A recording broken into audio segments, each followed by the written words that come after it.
percayakan sama saya, tidak ada yang bisa mengatur saya. Semuanya saya terbuka, dan ini track record saya, semua transparan, tidak ada yang tertutup. Jadi Pak Wisnu ini, saya bilang nggak ada pokoknya dari tadi malam ini kalau Pak Roke sama Pak Wisnu ini, kita ini 24/7 ini semuanya. Dan itu seperti yang diutarakan sama Pak Eko tadi, udah dicoba sama Prof tadi, bahwa itu yang ngangkat ada, secara otomatis itu jalan, ada case numbernya, supaya mereka bisa jalan. Jadi nggak ada nih masalah pencitraan, dan saya nggak kepingin mau jadi apa-apa. Saya jadi Menteri Perdagangan sudah pusing, dan ini maksudnya udah pokoknya tobat lah ini, pokoknya kita mau beresin masalah ini sama-sama.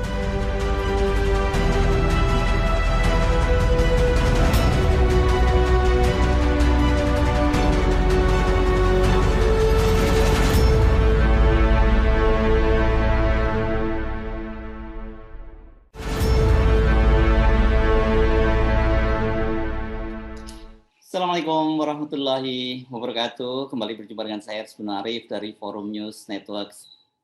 Setelah beberapa kali mangkir dan diancam akan dipanggil paksa oleh pimpinan DPR, akhirnya Menteri Perdagangan Muhammad Lutfi hadir dalam rapat kerja dengan Komisi 6 DPR.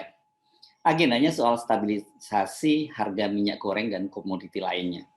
Sudah bisa diduga kesempatan tersebut digunakan oleh para anggota Dewan untuk mengadili Menteri Perdagangan berkaitan dengan krisis minyak goreng dan keputusan pemerintah hanya mensubsidi minyak goreng curah dan menetapkan harga eceran tertingginya Rp14.000.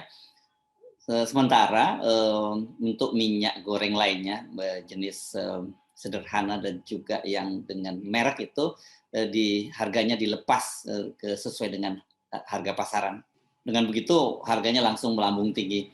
Nah, mengawali sesi tanya jawab, anggota Komisi 6 dari fraksi PDIP Mufti Anam langsung ngegas. Kalau kaitan dengan masalah pencitraan, saya melihat ada kasus juga nih Pak. Berkali-kali Bapak tadi di halaman 3 bilang berkaitan dengan masalah hotline. Ini hotline-nya masalah Pak. Ya, bukan hanya pupuk yang hotline-nya bermasalah, tapi juga berkaitan dengan hotline-nya minyak goreng juga bermasalah di 0812 1235 9337. Dihubungin berkali-kali dengan siapapun juga termasuk Pak Menteri, coba. Juga tidak bisa, Pak. Demikian juga pupuk Indonesia, ya, itu berkaitan pupuk hotline bersubsidi itu. Pupuk bersubsidi di 0800 100 8001. Demikian juga.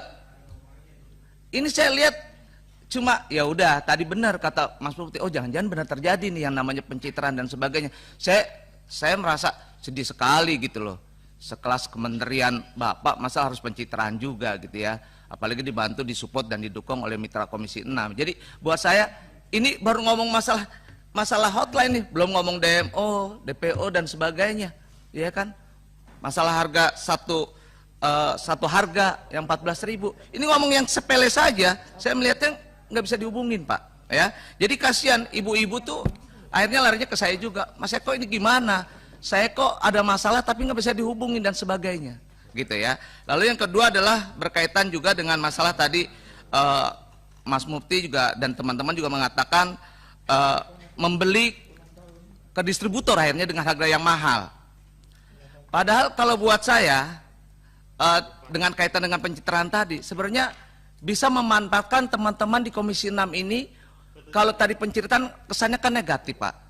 Ini kalau dibantu dengan teman-teman, ini kan semua dari seluruh Indonesia nih, dapilnya dari seluruh Indonesia. Kalau mereka menjadi duta, terserah mau duta Menteri Perdagangan kah, ataukah duta minyak goreng, ini bisa dimanfaatkan Pak. Iya Pak, bener. Dengan kasus tadi, dengan masalah harga dasar saja, masa beli sampai sekelas anggota dewan 18.000. Bapak di sini katanya tadi saya mengapresiasi Pak bahwa nanti akan terjadi harga yaitu paling termahal 14.000. Di bawahnya ada turah 11.000, lalu kemasan sederhana 13.500 per liter. Tapi mekanisme ini sampai kapan Pak? Kebijakan ini Pak?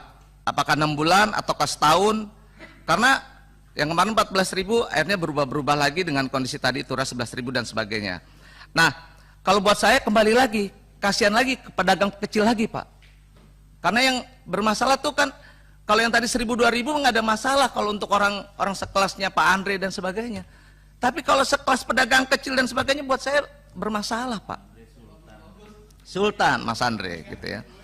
Nah, saya juga mau tanya berkaitan dengan masalah DMO atau Domestic Market Obligation ini, Pak. Kalau batu bara tadi, kalau batu bara kan 20% itu diberikan kepada PLN sebagai bahan bakar pembangkit. Nah, kalau bagaimana dengan DMO minyak goreng ini? Diserahkan ke siapa, Pak? 20% ekspor minyak sawit. Ya. Dan saya minta juga, mungkin boleh juga nanti diberikan kaitan dengan masalah menunjukkan data produksi dan ekspor minyak goreng saat ini. Dan seperti apa perubahannya pasca diberlakukannya DMO minyak goreng, Pak. Jadi biar kita juga saling terbuka, biar kita tahu sama tahu. Anggota fraksi Partai Gerindra, Andri Rosiade, juga menyoroti krisis minyak goreng ini secara tajam. Ketika gunjang-ganjing kaitan harga minyak goreng dan lain-lain, sebetulnya early warning yang diberikan oleh Komisi 6 itu jauh-jauh hari sudah. Mungkin sekarang bulan keempat, kita sudah bicara kaitan persoalan-persoalan seperti ini. Dan di Republik ini, hal-hal seperti ini selalu terulang. Nah, ini yang dibutuhkan sebetulnya oleh Pak Menteri adalah strategi ke depan.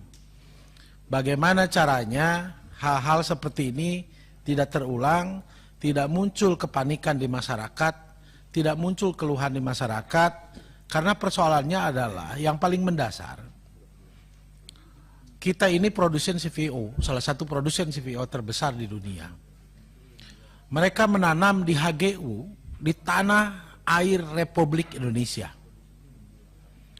Kalau ditanam di tanah air Republik Indonesia, saya ingin rakyat Indonesia juga menikmati dari apa yang ada di tanah airnya. Tapi kalau berbicara konteks misalnya, kebijakan Pak Menteri kemarin berkaitan dengan Permendag nomor 1 2002, Permendag nomor 03, dan Permendag 06, saya mengapresiasi Pak Menteri. Langkah-langkah ini dilakukan oleh Pak Menteri.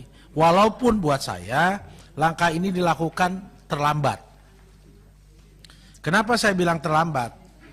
Karena sebetulnya Pak Menteri sebagai wakil negara punya kewenangan full power untuk mengambil sikap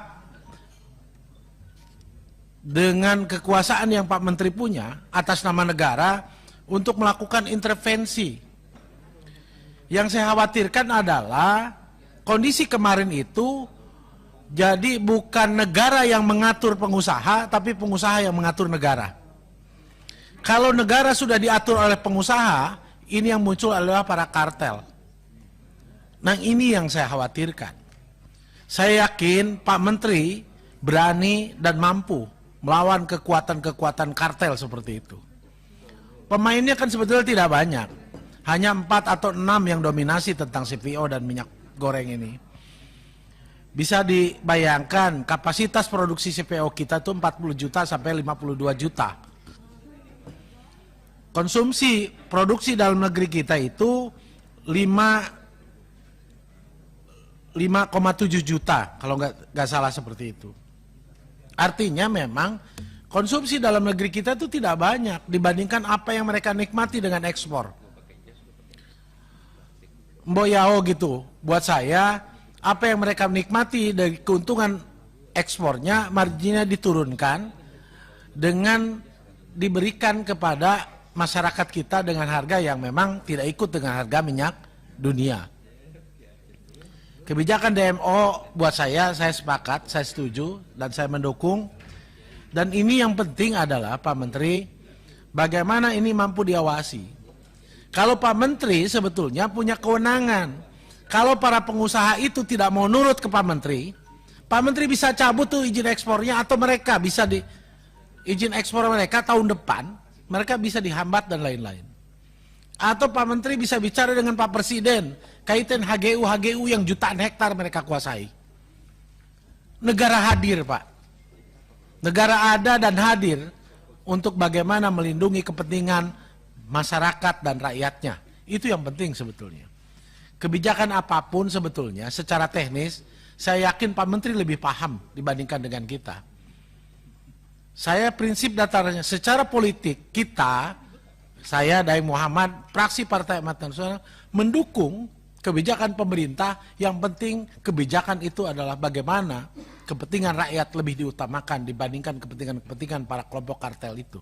Agak berbeda dengan yang lainnya, meskipun sama-sama menyoroti persoalan naiknya harga minyak goreng ini, anggota fraksi Partai Amanat Nasional Eko Hendro Purnomo atau yang kita kenal sebagai Eko Patrio meminta Menteri Perdagangan berhenti melakukan pencitraan dan fokus menangani krisis minyak goreng.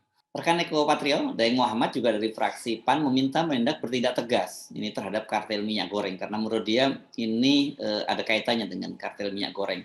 Nah, di akhir sesi tanya jawab, Wakil Ketua Komisi 6 Martin Manurung dari fraksi Nasdem itu kembali menekankan pentingnya pemerintah untuk memastikan harga minyak goreng dan kalau diperlukan ini menekan para pemilik perkebunan kelapa sawit yang selama ini menikmati mengekspor produk kelapa sawitnya dengan tidak memperhatikan kewajiban domestic market obligation-nya atau DMO.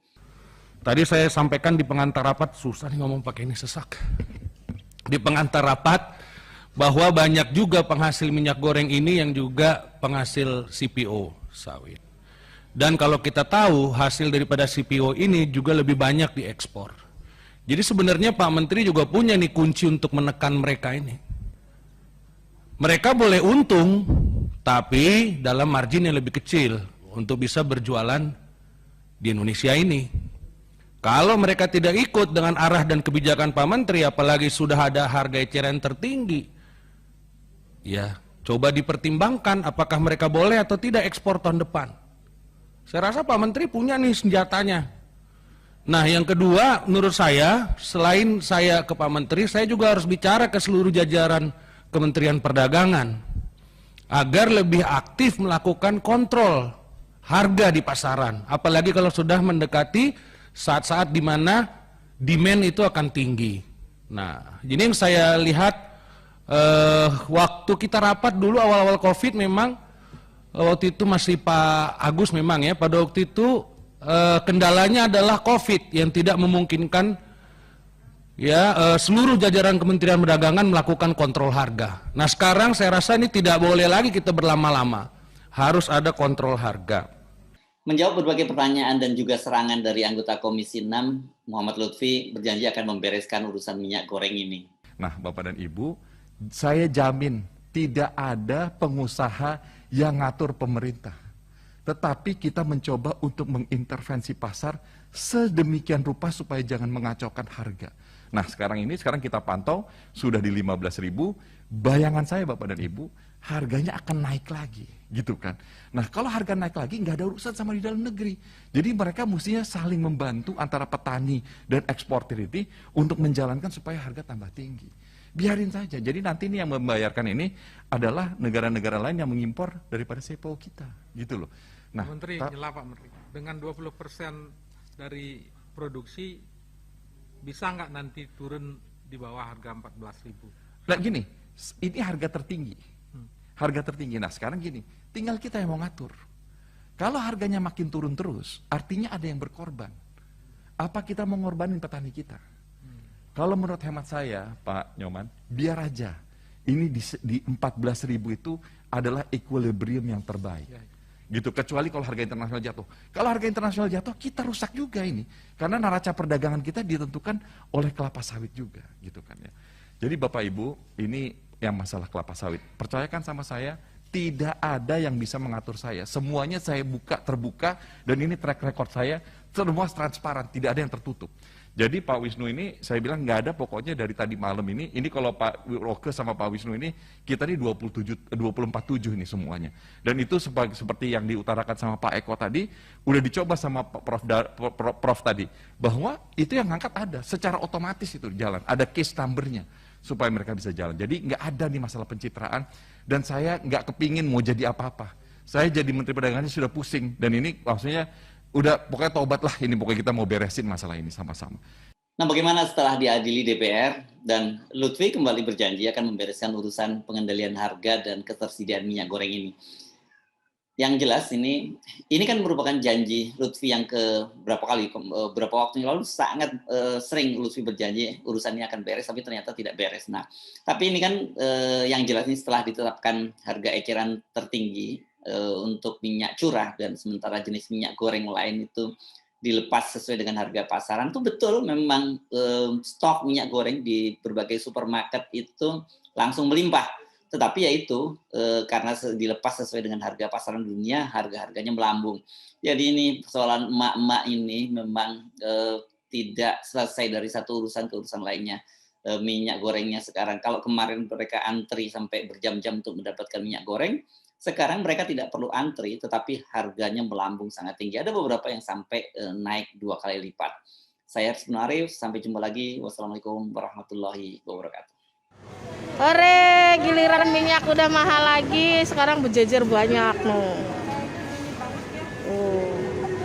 Ya ditaruh-taruhin semua sekarang tuh. Subsidinya dicabut, minyaknya langsung dipenuhin. Oke, guys. Ntar dipenuhin tuh.